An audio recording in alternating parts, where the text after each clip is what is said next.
de quinta-feira. Eu quero mandar um alô especial para todos os moradores do Cainã que estão ouvindo o programa A Voz da Libertação. Você que mora aí na comunidade do Cainã, que Deus possa abençoar a sua vida nesta tarde de quinta-feira. Queridos, o texto que Deus colocou em meu coração para estar trazendo para todos vocês se encontra em Filipenses, capítulo 4 e o versículo 8. Carta de Paulo aos Filipenses, capítulo 4 e o versículo 8, para nossa breve meditação. Vamos ler o texto bíblico. Finalmente, irmãos, tudo o que é verdadeiro, tudo o que é respeitável, tudo o que é justo, tudo o que é puro, tudo o que é amável, tudo o que é de boa fama, se alguma virtude há e se algum louvor existe, seja isso o que ocupe o vosso pensamento. Glória a Deus. Aí você acabou de ouvir a palavra de Deus que foi lida. Eu vou fazer uma breve oração logo após estarei ministrando a palavra do Senhor. Querido Deus, eterno Pai, Senhor, a Tua palavra foi lida, Pai, neste momento. Fala conosco nesta tarde de uma forma clara, dinâmica e objetiva, para que nós possamos entender algo que o Senhor quer que nós entendamos a partir do texto que foi lido, meu Pai. Fala conosco e fala poderosamente, em nome de Jesus. Amém. Queridos irmãos, nós acabamos de ler o texto, tem por base, está na carta de Paulo aos Filipenses, no capítulo 4 e o versículo 8. Tomamos por base este texto, e esse texto me chamou a atenção, porque se você analisar o título deste versículo, está escrito o em que pensar. Então aqui eu vejo algo muito forte neste versículo, porque Paulo escreve aos filipenses, aos irmãos que moravam na cidade de Filipos, dizendo a eles que tudo que é verdadeiro deveria estar na mente de cada crente, de cada membro da igreja que ficava localizada na cidade de Filipos. E Paulo também disse: tudo que é respeitável, ocupe a vossa mente. Tudo que é justo, ocupe a vossa mente. Eu começo a entender algo forte aqui nesse texto. Nós temos que ter uma total vigilância, até mesmo naquilo que está em nossa mente, no nosso pensamento.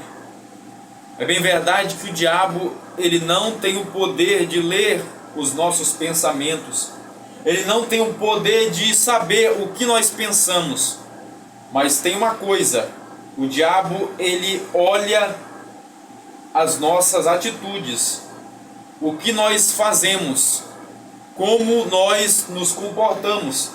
Então, a partir daquilo que ele vê nós fazendo, a partir das nossas ações, ele tem uma base, ele tem uma ideia do que nós pensamos.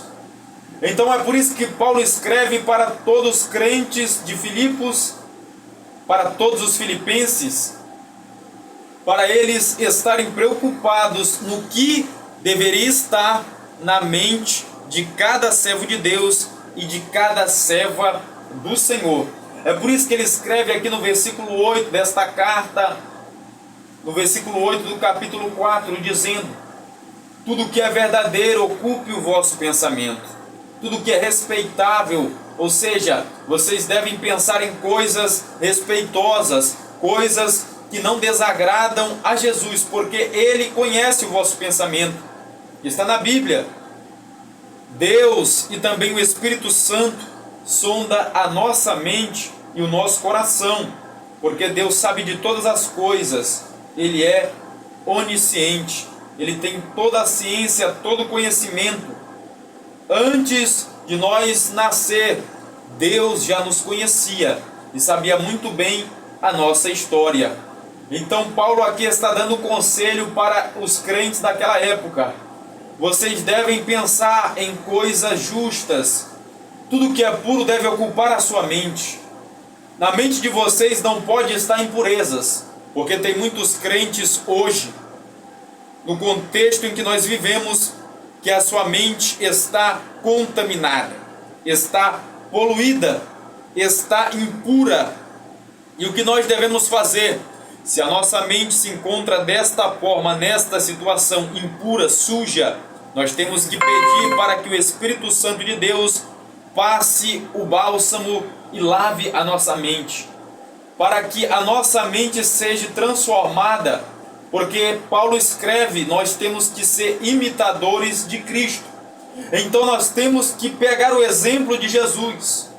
Jesus não pensava em coisas impuras, a mente de Jesus era uma mente santa. Então nós temos que tomar o exemplo e guardar tudo aquilo que é respeitável, tudo aquilo que é justo, tudo que é puro, tudo que é amável, tudo que é de boa fama, deve ocupar o nosso pensamento, porque Deus, Ele sabe os nossos pensamentos. E eu quero que você entenda que antes de você pensar, Deus já sabe o que você iria pensar.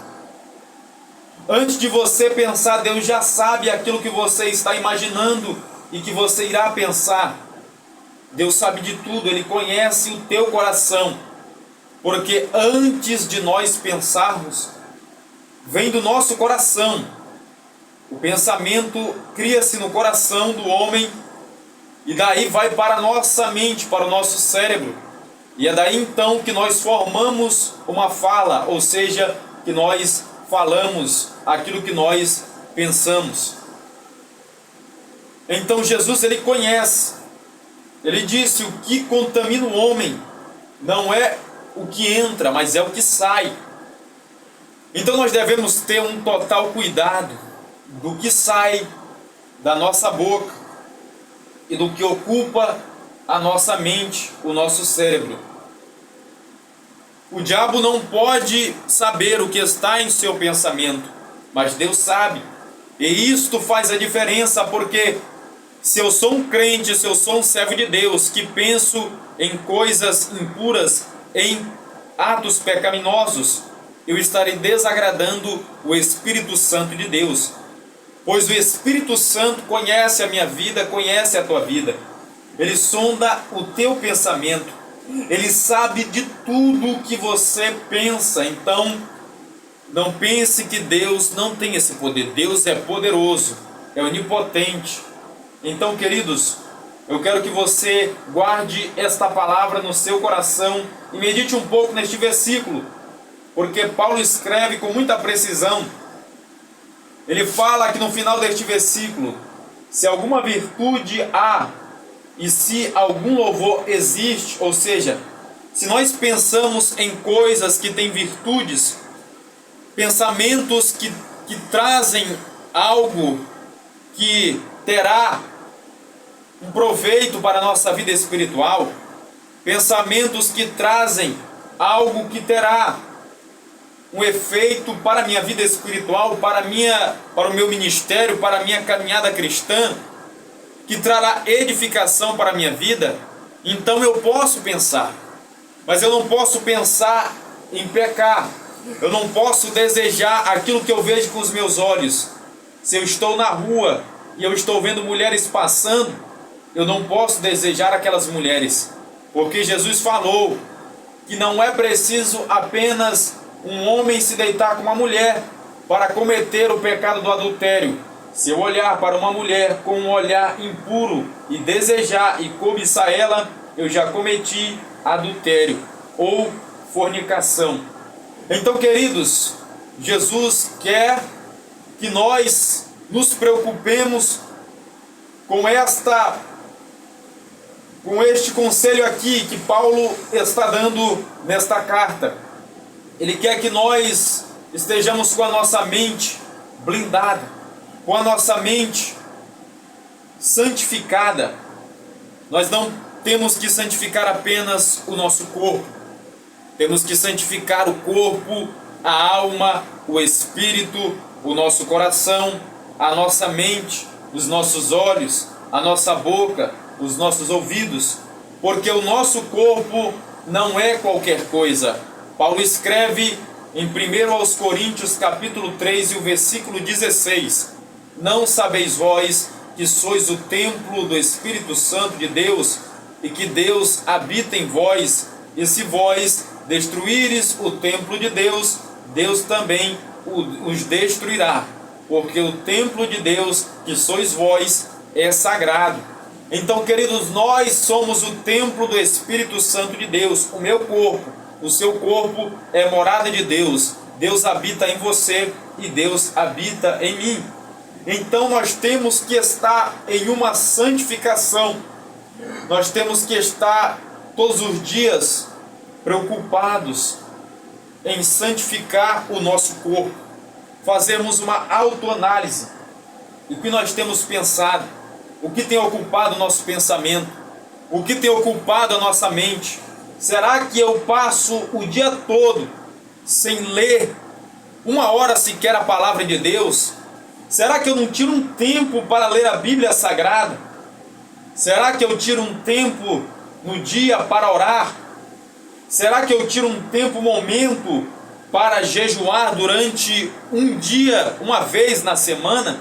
Você tem que se preocupar com isso, com a sua vida espiritual, com o seu ministério, com a sua chamada, porque Deus não vai usar pessoas de qualquer forma. Ele está olhando se você está se esforçando, se você está colocando em prática as funções, as práticas espirituais. E as práticas espirituais fazem uma total diferença no nosso ministério, porque um crente que não ora, ele está praticamente morto espiritualmente. Um crente que não lê a Bíblia, ele está morto espiritualmente. Um crente que não jejua, ele está fraco espiritualmente. Então nós temos que se preocupar com as práticas espirituais, porque isto é um alimento espiritual. Assim como nós nos alimentamos fisicamente, se nós não nos alimentarmos, o que vai acontecer? O nosso corpo vai perecer, vai enfraquecer, e futuramente nós corremos o risco de adoecer, porque o nosso corpo estará vulnerável para doenças. Então é por isso que nós temos essa preocupação de se alimentar todos os dias, porque o nosso corpo físico necessita. Então também é assim o nosso corpo espiritual, ele também necessita de alimentos, que é a palavra de Deus. A palavra é o nosso alimento espiritual. A oração, o jejum, a consagração, tudo isso faz parte das práticas espirituais. Então é por isso que eu estou falando isso, servo de Deus, para você nesta tarde de quinta-feira. Se preocupe com a sua vida espiritual. Não deixe o inimigo parar o seu ministério. Não deixe o diabo colocar frieza na sua vida, porque o diabo sabe que o que Deus tem para fazer na sua vida é muito maravilhoso, é muito grande, e ele quer fazer de tudo para impedir. Ele quer fazer de tudo para interferir no agir de Deus, no trabalhar de Deus na sua vida. Porque Deus está esperando o seu esforço, a sua prontidão. Ele está esperando a sua iniciativa, a sua atitude, porque a partir daí Ele vai te capacitar e você será uma bênção nesta terra. Você será um hábil pregador. Você será uma pessoa, um servo de Deus que louva com perfeição, porque Deus, Ele capacita. Deus não escolhe pessoas capacitadas, Ele capacita os escolhidos. Então não se preocupe se você ainda não está capacitado. Não se preocupe se você ainda não tem um preparamento diferenciado, uma base para fazer a obra de Deus. Deus, Ele se preocupe apenas em crescer na graça e no conhecimento, porque a partir daí